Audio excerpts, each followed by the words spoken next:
everyone, it's Amy again for a video announcement.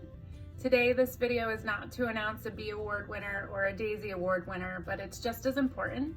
I'm here today to share some exciting news that the Albany VA Medical Center is embarking on a journey towards ISO 9001 certification in our SBS department. I'm sure you're all wondering what that means and what it means for our facility, but before I get into that, I'd like to just share a few words about our SBS staff. We often think of the surgeons and the nursing staff taking care of patients because they have direct interaction with patients. But what our SBS staff does behind the scenes is so very important and as equally as important as to what our providers and nursing staff do for our patients. Our SBS staff play a critical role in infection prevention and control. They ensure that our veterans remain safe by adhering to the highest standards possible when it comes to cleaning, disinfection, and reprocessing semi-critical and critical reusable medical equipment. And we actually call them here in Albany our SBS superheroes. And so we cannot thank them enough for all that they do. Back to ISO 9001.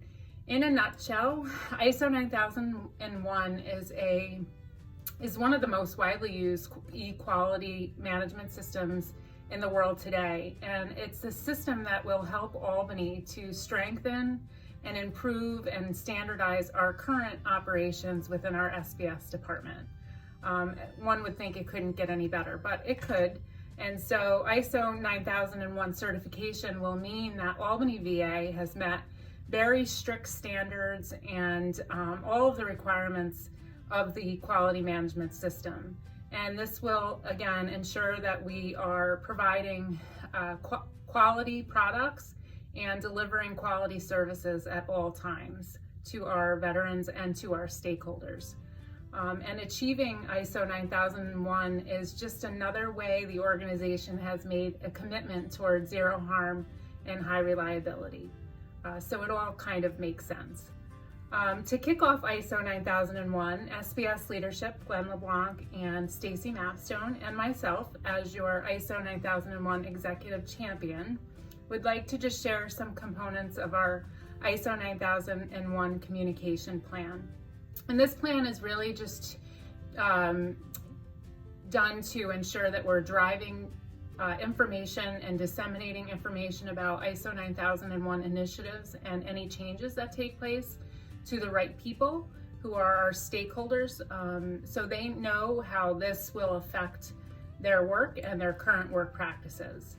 Our key stakeholders now include the facility leadership, including myself, end users of semi-critical and critical reusable medical equipment, our SBS staff, and our support staff of SBS, just like logistics, biomed, infection prevention, quality department. There's a number of people. And additional stakeholders also include our union partners. And the methods of communication for any ISO 9001 initiatives and changes will be accomplished in a variety of ways. As key stakeholders, including myself, facility leadership, executive leadership will actually be active members of our ISO 9001 implementation committee. And they will help to ensure that all of our stakeholders and our staff are engaged in the development of an action plan to mitigate all the gaps that we have to our current operations in order to achieve ISO certification.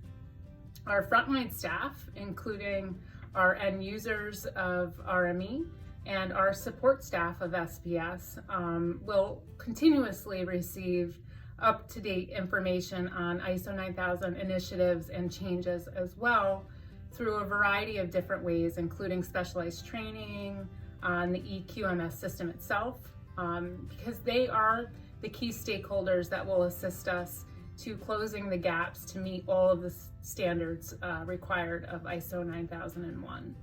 I've also invited the union partners to be members of our implementation team because they will ensure that the resources and the work environment for our staff meet all of the terms and conditions of our union contract. So I appreciate their assistance as well. Customer service and satisfaction remains a priority for us. So throughout the process, we will be committed to soliciting feedback from our stakeholders to ensure that we can continuously improve our operations within SPS along the way. And I will end by saying that this is not going to be an easy task for us, but the results really in the end will allow us to have a more efficient system towards the improvement of patient safety and satisfaction. And so this wouldn't be possible without the continuous engagement of our stakeholders.